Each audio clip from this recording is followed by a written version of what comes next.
So nervous system और reflex action को पढ़ने के बाद हम अपने चैप्टर में आगे बढ़ते हैं। अब हम ह्यूमन नर्वस सिस्टम के बारे में पढ़ेंगे। तो जो ह्यूमन नर्वस सिस्टम होता है ना, ये आपके 3 पार्ट से मिलकर बनता है। पहला जो पार्ट होता है उसे आप सेंट्रल नर्वस सिस्टम बोलते हो, जिसे आप CNS लिखते हो शॉर्ट में। मिडिल पार्ट होता है आपका पेरिफेरल नर्वस सिस्टम, जिसे आप PNS बोलते हैं। थर्ड वन होता है ऑटोनॉमिक नर्वस सिस्टम। ठीक है, अब वन बाय वन करके हम तीनों के बारे में डिटेल में पढ़ेंगे। सबसे पहले हम अपने सेंट्रल नर्वस सिस्टम के बारे में पढ़ेंगे। सेंट्रल नर्वस सिस्टम के आपके 2 पार्ट्स होते हैं।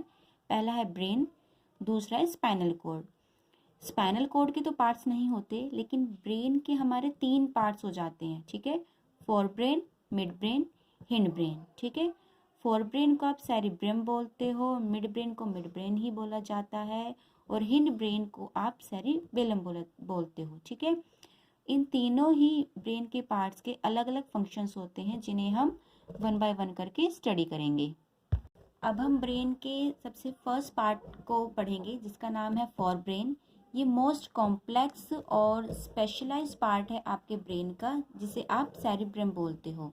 अब ये मोस्ट कॉम्प्लेक्स और स्पेशलाइज्ड क्यों है? क्योंकि ये हमारी मल्टीटास्किंग में हेल्प करता है, कि हम एक ही टाइम पे मोर देन वन वर्क कर सकते हैं ना, कि हम लिखते लिखते बात कर पाते हैं, चलते चलते मोबाइल फ़ोन यूज़ कर पा रहे हैं, तो ये हमारे सेरिब्रम की वजह से कर पाते हैं। ये हमारे मल्टीटास्किंग को परफॉर्म करता है। ठीक है, तो इसी वजह से ये आपका मोस्ट कॉम्प्लेक्स है, क्योंकि ये बहुत सी एक्टिविटीज़ को एक ही टाइम पर परफॉर्म करता है। और स्पेशलाइज्ड क्यों है? क्योंकि ये अपने मल्टीटास्किंग वर्क को भी ना बहुत एक्यूरेसी के साथ करता है। इसी वजह से ये आपका most complex and specialised part होता है ब्रेन का। ठीक है, आगे हम देखते हैं इसके फंक्शंस क्या होते हैं। पहला फंक्शन होता है कि जो सेरिब्रम होता है ना, ये थिंकिंग पार्ट ऑफ द होता है ब्रेन का। मतलब आपकी जितनी भी मेमोरी पावर होती है ना, कि आप बहुत ज़्यादा इंटेलिजेंट हो या आप थोड़े से वीक हो मेमोराइजेशन के लिए, वो इसी वजह से, क्योंकि आपका जो सेरिब्रम का जो थिंकिंग पार्ट है वो थोड़ा सा आपका कम ग्रोथ कर पाया, या फिर आपने उसको ज़्यादा अच्छे से ट्रेन नहीं किया। इसी वजह से आपकी जो मेमोरी पावर होती है वो कंट्रोल होती है। ठीक है, आगे ये हमारे वॉलंटरी एक्शंस को कंट्रोल करता है। It is a voluntary action controller. Voluntary actions कौन कौन से? Walk, talk, dance, swimming, running, cycling. ये सारे काम आप अपने मर्जी से करते हो ना, तो ये आपके वॉलंटरी एक्शंस होते हैं। Voluntary actions are those actions which are controlled by our self. ठीक है, जिसमें हमारी बॉडी सिर्फ हेल्प करती है, लेकिन हम उसको कंट्रोल करते हैं। ठीक है, थर्ड पार्ट क्या है इसका? इट स्टोर इन्फॉर्मेशन, जो कि आप फर्स्ट पार्ट में ही कर चुके हो। वैसे थर्ड पार्ट क्या होता है कि ये इन्फॉर्मेशन को स्टोर करता है। आपने अभी तक बचपन से लेकर अब तक आपने जितनी भी तरह की एक्टिविटीज़ की हैं, जितने भी तरह के लोगों से आप मिले हो, आपने जो जो चीज़ें सीखी हैं, वो सारी ही एक मेमोरी की फॉर्म में सेरेब्रम के अंदर स्टोर्ड है। ठीक है, और वो स्टोर्ड ही रहेंगी। ऐसे नहीं कि आपके जितने भी इलेक्ट्रॉनिक डिवाइस के जैसे वो फॉर्मेट हो जाएंगे, उसमें वायरस आ गया तो आपको उन्हें फॉर्मेट करना पड़ेगा। ऐसा आपके ब्रेन के साथ कुछ नहीं होता। ठीक है, जिन भी चीज़ों को आप सीख चुके हो, जिन लोगों से आप मिल चुके हो, वो आपके ब्रेन के अंदर ही स्टोर रहती हैं। ठीक है, नेक्स्ट है इसका, it is a sensor associated with hunger. आपको भूख लगती है, प्यास लगती है, आपको क्या खाने का मन कर रहा है, क्या नहीं खाना है आपको, ये सारी चीज़ें भी आपके सेरेब्रम के थ्रू ही आपको पता चलता है। ठीक है, फिफ्थ पार्ट क्या होता है? It receive sensory impulses. Sensory impulse कौन सी होती हैं? जो आपके सेंसरी नर्व्स से मिलती हैं।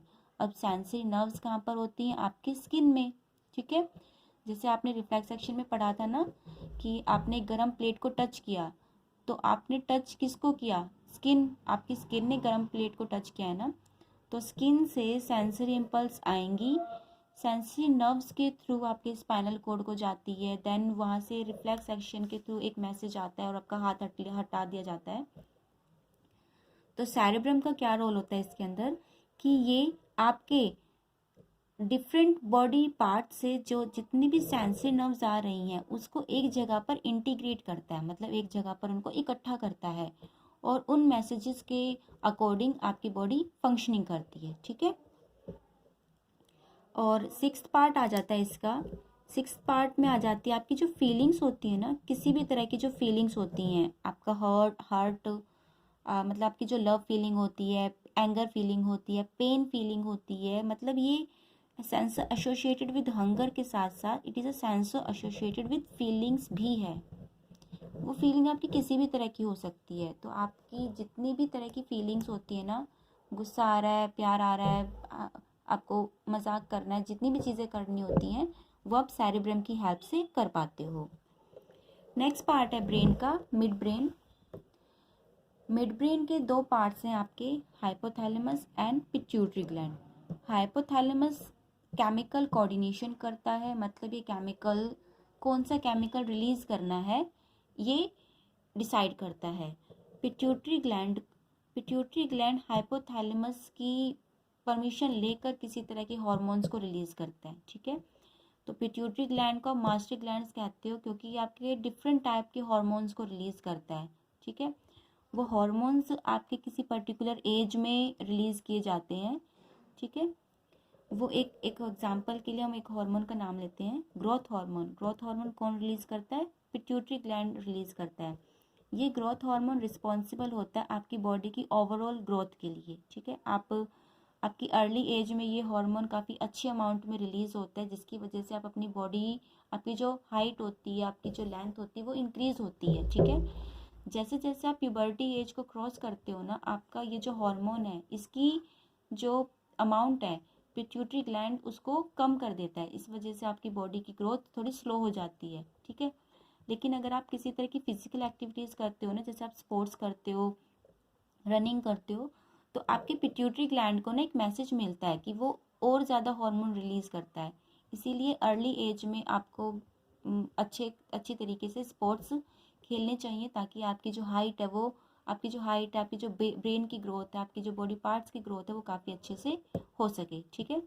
पिट्यूटरी ग्लैंड इस तरह के बहुत से हार्मोन रिलीज करता है, जैसे जो प्यूबर्टी के लिए आपके हार्मोन्स होते हैं ना, मेल एंड फीमेल हार्मोन जो रिलीज होते हैं वो भी आपके पिट्यूटरी ग्लैंड के द्वारा ही रिलीज किए जाते हैं।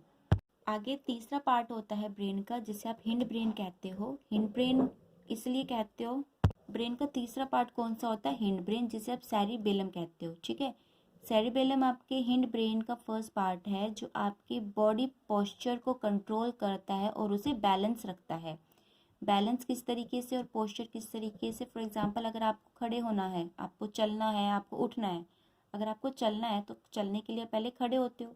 वो आपने जो वॉलंटरी एक्शन किया है ना, उस चीज़ का बैलेंस बना रहे, इस चीज़ को सेरिबेलम कंट्रोल करता है, ठीक है। मतलब ये आपके कुछ वॉलंटरी एक्शंस को भी कंट्रोल करता है, उसे एक्यूरेसी के साथ परफॉर्म करने के लिए। जैसे अगर आपने रनिंग करना स्टार्ट किया तो आप रनिंग करते हो विदाउट लूजिंग योर बैलेंस। अगर आप बैठना चाहते हो तो आप बैठते हो, आपके आपकी बॉडी लेफ्ट राइट मूव नहीं करती, आप आराम से बैठ सकते हो, ठीक है। दूसरा पार्ट है इसका मेडुला ओब्लंगाटा। ये आपके ब्रेन से स्टार्ट होकर आपके नेक के अंदर जाता है, ठीक है।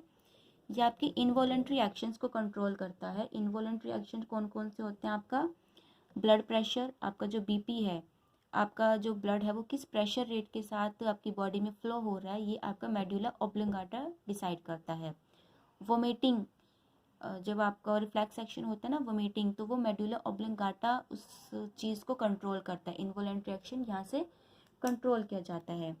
तीसरा इसमें एक और ऐड कर लेते हैं, जो आपका सलाइवेशन होता है ना, सलाइवेशन, जो आपके माउथ के अंदर सलाइवरी ग्लैंड से जो एक जूस रिलीज किया जाता है, सलाइवा, सलेवरी अमाइलेज जिसे कहते हैं, वो भी कौन कंट्रोल करता है? मेडुला ओब्लंगाटा कंट्रोल करता है, ठीक है। तीसरा पार्ट होता है हिंड ब्रेन का, पोन्स। पोन्स का सिर्फ एक ही काम है मेनली, ये आपकी ब्रीदिंग और रेस्पिरेशन रेट को रेगुलेट करता है, ठीक है। तो ये हिंड ब्रेन के पार्ट्स हैं, सेरिबेलम, मेडुला ओब्लंगाटा एंड पोन्स, ठीक है। अब हम इसके डायग्राम की हेल्प से देख लेते हैं एक बार। आपका ब्रेन का मैंने एक रफ डायग्राम बनाया है। वैसे ये आपका ब्रेन है। ब्रेन के आपके तीन पार्ट्स हैं, जो स्टार्टिंग से लेकर आपके मतलब फोर हेड से लेकर जो मिड में जो पार्ट आता है उस चीज़ को आप बोलते हो फोर ब्रेन। फोर ब्रेन आपके वॉलेंट्री एक्शंस कंट्रोल करता है। वॉलेंट्री एक्शंस मैं आपको दोबारा बता देती हूँ। जैसे आपकी जो मेमोरी पावर होती है, थिंकिंग कैपेसिटी होती है, आपको फीलिंग्स होती है, किसी भी तरह की फीलिंग्स होती है, feelings associated with hunger, with pain, with anger, ये सारी ही किस में होती हैं? ये सारी वॉलंटरी एक्शंस होती हैं जिसे कौन कंट्रोल करता है? सेरेब्रम करता है। आप जो फिजिकल एक्टिविटीज़ करते हो, walking, dancing, learning, reading, writing, ये सारी कौन सी होती हैं? वॉलंटरी एक्शंस होती हैं जो फॉर ब्रेन मतलब कि सेरेब्रम कंट्रोल करता है। ठीक है, उसके बाद आ जाता है आपका मिड ब्रेन। मिड ब्रेन के आपके दो पार्ट्स हैं, हाइपोथैलेमस एंड पिट्यूटरी ग्लैंड। ठीक है, इसीलिए ये आपका इस हिस्से में दिखाया गया है। ये आपका मिड ब्रेन है और मिड ब्रेन के साथ में ही आपके दो ग्लैंड्स, दो पार्ट्स के नाम लिखे गए हैं, hypothalamus and pituitary gland. Pituitary gland आपका मास्टर ग्लैंड होता है, ये आपके डिफरेंट टाइप के हॉर्मोन्स को रिलीज करता है एट द राइट एज। ठीक है, तीसरा आता है आपका हिंड ब्रेन। हिंड ब्रेन के कौन कौन से पार्ट्स हैं आपके? फर्स्ट आपने जो देखा था सेरिबेलम, जो कि यहाँ है आपका, ये क्या करता है? आपके पोस्चर को मेंटेन करता है, आपके वॉलंटरी एक्शंस में हेल्प करता है। मतलब सेरिबेलम का वैसे एक ही काम है कि आपकी बॉडी को बैलेंस करना। ठीक है, यहाँ लिख देती हूँ, maintain balance of the body. किसी भी तरह का बैलेंस हो, ये आपका सेरिबेलम की हेल्प से होता है। फॉर एग्जांपल, अगर आप स्टार्टिंग में आपने बचपन में साइकिलिंग करना सीखा ना, तो साइकिलिंग आप कर रहे हो, वो ब्रेन आप उसको चलाना सीख रहे हो, वो आपके ब्रेन के फर्स्ट पार्ट सेरिब्रम ने किया, क्योंकि आप अपनी मतलब उसको पैडलिंग कर रहे हो, साइकिल को चला रहे हो, आप अपनी मसल्स को एक तरह से ऑर्डर दे रहे हो। ठीक है, लेकिन आपने साइकिल के बैलेंस को मेंटेन कर लिया, वो किसकी वजह से? सेरिबेलम की वजह से। ठीक है, ये आपकी बॉडी पोस्चर को मेंटेन करके रखता है। ठीक है, दूसरा है आपका मेडुला ऑब्लिंगाटा, जो आपके नेक में होता है। नेक का मतलब आप समझ सकते हो कि ये आपके ब्लड प्रेशर, सलाइवेशन एंड आपकी जो वोमिटिंग होती है उसको कंट्रोल करता है। तीसरा पोन्स। पोन्स का एक ही काम है, ये आपकी ब्रीदिंग एंड रेस्पिरेशन को कंट्रोल करता है। ठीक है, तो ज़्यादा कॉम्प्लेक्स स्ट्रक्चर भी नहीं होता है ब्रेन का समझने के लिए, एक बार जल्दी से देख लेते हैं। सेरेब्रम वॉलंटरी एक्शंस को कंट्रोल करता है, जितनी भी टाइप की आपकी फीलिंग्स होती हैं।